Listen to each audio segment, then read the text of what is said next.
Welcome and thank you for joining me once again here at Film Pro Productivity. Each week I'll be introducing concepts that film professionals and other creatives can use to make life easier and avoid creative burnout. I'll also discuss time management and lifestyle hacks for a more focused, effective and happy life. My name is Carter Ferguson and this is episode 6, Dealing with Your Inner Critic. In this episode, I'll be talking about negative and debilitating thoughts and how to handle them. Last week, I left you with my thoughts on perfectionism and why it's a really bad thing. I wanted you to stop trying to be perfect and start living your lives. That was kind of your homework, to see where it could be applied. And I've got a feeling that those of you who might have recognised elements of themselves in the descriptions that I was given might have been able to apply the solutions to your life in the past week. I hope it's worked out for you. If you do want to report in and tell me how you're getting on with these techniques and hacks, etc., then go to filmproproductivity.com/contact and I've got something on there. It's the SpeakPipe, it's called. It's just SpeakPipe and it's basically a voicemail service, so you can call in and leave me a message. Alternately, you can get me on Twitter at fight_director or on the show's own Twitter account, which is at filmproprodpod. Now, are you aware of your inner voice or inner monologue? And the part I'm talking about today is more aptly named the inner critic. It's that voice in your head that will troll you and put you down at every opportunity. It's talking to me right now. Literally, this second, it's saying, this is a waste of time. No one cares. It's saying, what if I get this wrong? It's saying, I don't know anything about podcasts. People are not going to be happy about me giving out advice. And what makes me so special? It's saying Film Pro Productivity is a terrible name for a podcast anyway. It's saying lots and lots of negative things about everything that I do, everything that I plan, and everything that I create. It's more persistent than any internet troll, any annoying idiot on a forum, and any film critic out there. The film critics that think they're cutting when they review other people's work are nothing compared to that inner voice that's whispering in our ears during every step of the creative process and saying that whatever it is you're doing, it just ain't good enough. The inner critic can be totally self-destructive if we listen to it. I have my own opinions about the topics that I raise on the podcast, but I do a good bit of research on them before I bring them to you so that I can bring a more rounded opinion. On this topic, however, and I think this is particularly relevant to those working in the creative industries such as film, there just wasn't very much there. I mean, it's out there, but it's thin on the ground and sometimes disguised under different headings, but you have to dig. I found good information in some online articles aimed at women, as it happens, although this is definitely a problem which both sexes have to face. One article details a survey that Activia did where they asked women what was holding them back from reaching their dreams. 80% of the time the answer was themselves. There are positive and negative voices to our inner monologue. On one shoulder we have a devil with a pitchfork and horns, but on the other we have an angelic saint wearing a halo. At least that's what they looked like in the cartoons when I was growing up. And each one is saying, don't listen to the other guy. They're whispering in our ears and influencing our lives. In truth, they're far more complex characters. I'd go for a sarcastic internet hater, the ones that lurk in forums just waiting for you to say something that they can disagree with, versus a sensible, guiding mentor, teacher, or even a supportive parent, but the visuals for them are just a lot more complex. I'll split our inner monologue into 3 different parts. The inner voice is the positive voice that supports, calms and reassures us, born from our sense of right and wrong and our sense of goodwill, family and friendship. It gives us drive and fuels our passion and should be considered as our guide. It's the voice that says, let's do this. Get up, brush your teeth, pay your bills, write your script, go to the gym, phone your mammy, and don't worry, everything is going to be all right. It's the voice that calms you, allows stress to wash over you.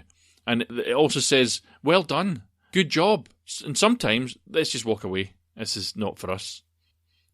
The much-quoted Derek Sivers line, if it's not a hell yeah, then it's a no, comes from this inner voice advising us that maybe this job or task or invitation is just no good for you.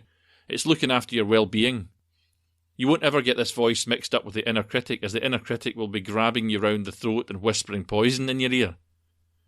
Now, some of you out there might feel that you've lost touch with reality a little and lost touch with that inner voice, but there are solutions to this. I'll do a future episode on affirmations, which will go into this in a bit of detail. Consciously curated affirmations can act as a crutch for those feeling a little bit lost. The second element would be what I have talked about in detail already, that is the inner critic. If we let this bully take control, it will feed our self-doubt, pick on our weaknesses and say we're not good enough, we're not worthy enough, not charming enough, not experienced enough, and if we start listening to it, we're going to stop ourselves before we even start. There's a third part to this which I'm going to tackle, I think, in another episode, which is rumination. It's like an extreme form of the inner critic, but it's not so much an inner voice, more a replaying of experiences, emotions and thoughts in an endless loop that keeps you awake at night and wears away your soul. I'll talk about it separately as it needs a bit of time to get into. In the meantime, if you find yourself ruminating, try this hack. Allow yourself 10 minutes of it, and during that time, remind yourself that sometimes life is unfair and doesn't make any sense. If you can accept that, then you can let it go. So cap your time for rumination to just 10 minutes, and then move on. There's kind of a fourth part to this as well, the part that listens to the negative voice, the silent partner that passively gives the critic an ear in which to catastrophise, and that's you. So dealing with the inner critic starts with giving you, the silent partner, permission to speak up. A fantastic example of a creative overcoming their inner critic is J.K. Rowling. Harry Potter was rejected by 12 publishers before Bloomsbury picked it up for an advance of just £1,500. It's now sold over 450 million copies worldwide. If she'd listened to her inner critic, she'd not have persevered, and the world would have missed out on an absolutely cracking set of stories. And I'm certain, of course, that J.K. Rowling had a few moments along the way where she said to herself, "What am I doing?" But she persevered, shut down the negativity, and drove what she believed in to completion.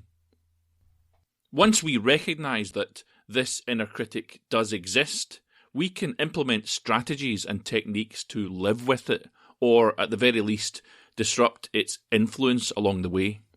In time, implementing these techniques will build habits, and those habits will give you back control. So let's get into it. First things first, how's about you just give yourself a break? Don't concede to the enemy within, and if you recognise what I'm talking about here, you can handle it. That's the higher level thinking that I introduced in episode 1. This podcast will help you to recognise when the critic is in the driver's seat, and it's then that you can say no to the negative voice and take over. Next, building up belief in ourselves and our self-worth is key. I get a lot of fight directing work in the UK, and it's how I pay my bills, but it took a visit to China, and after just a few minutes of watching the amazing Donnie Yen direct a fight sequence there, for me to realise that he works exactly the same way that I do. I'd forgotten how good I was, as when I direct fight sequences, I go in on my own without a team about me. It's easy to forget how good you are at what you do if you live and work in a vacuum. And vacuums like that are a breeding ground for what is known as imposter syndrome, that feeling that you're just not good enough to be in the room or be involved in a project. And that needs to be tackled. As I talked about in episode 4, one of the principles of good mental health is to get out there and experience and interact with the world. If the inner critic starts to take over, if you feel that imposter syndrome, then get out of the house or the office. Go for a walk. Go to the gym. Go for a coffee. Meet a friend. Just that change of environment and interaction will remind you that you are in control. One article I read said that the inner critic will make incomplete and undefined tasks an amorphous blob of undoability. That's what your inner critic will make of unspecific tasks. So the third technique I'd like to talk about here is the fact that you can thoroughly defeat this inner critic by simply planning ahead. Define what your tasks are very specifically. Just plan what you want to achieve and what you don't want to achieve when you start on something. With your priorities straight and a written plan, you can save yourself a lot of time and give your work focus. That plan might allow you to break larger tasks down into a series of smaller, more edible tasks and effectively make them a sum of their parts. Parts so small that the inner critic will find it hard to combat. Next, don't catastrophize. Stop yourself from dwelling on worst-case scenarios and all the things that could possibly go wrong and look instead to what is realistic. I had an unbelievable conversation with a young assistant director earlier this year. He'd convinced himself that no one wanted to hire him, but the reality was that he hadn't actually sent out a resume or told anyone out there that he was available for work. It's amazing how debilitating that critic can be. His solution was to take action, and I advised him to do so. There's a great quote by Napoleon who said, "Take time to deliberate, but when the time for action has arrived, stop thinking and go in." Taking action is my solution to many of these debilitating situations, and to do that you need to develop drive, a subject which, again, I'll commit an entire episode to later on. It goes hand in hand with the self-belief that I mentioned a minute ago. Constant unchecked movement will create a snowball effect and allow you to develop a habit of work that your inner critic will be unable to stop. One other action you might take if you have reached an impasse with your inner critic is to share your thoughts with someone else. Getting out of your own head and hearing feedback from someone else that you trust will silence your inner critic quite effectively. Talking it over with a friend will almost always give you a realistic perspective if what you've been doing is catastrophizing, that is, presenting a situation which is considerably worse than it actually is. It is impossible to live without failing at something, unless you live so cautiously that you might as well not have lived at all. In which case, you fail by default. That was a quote by J.K. Rowling. So I'll end by saying that the inner critic is perhaps just born of an inherent fear of failure. Perhaps imposter syndrome too is born of it, and if you suffer from that, you should remember that the others that you regard as superior to you in some way may well be feeling like imposters too on some level. J.K. Rowling has also been quoted as saying that she always felt like an outsider. So remind yourself that if it wasn't you sitting there, it's just as likely to be someone that's not as good as you are. Fear of failure may always be there, but tackle it with your higher level thinking. Just as you take responsibility for your failures, you must balance it out by taking responsibility for your successes too, and celebrate them. I absolutely believe that the more productive you are, the easier it is to silence the inner critic. So don't be too critical on yourself. Accept the support that your positive inner voice offers. And every now and again, take a moment to remind yourself just how awesome you are. Thanks again for listening. Next episode, I'll be talking about the Pareto principle and how it can be applied to our work in the creative industries. For now, though, take control of your own destiny, silence those negative thoughts, keep on shooting, and join me next time on Film Pro Productivity.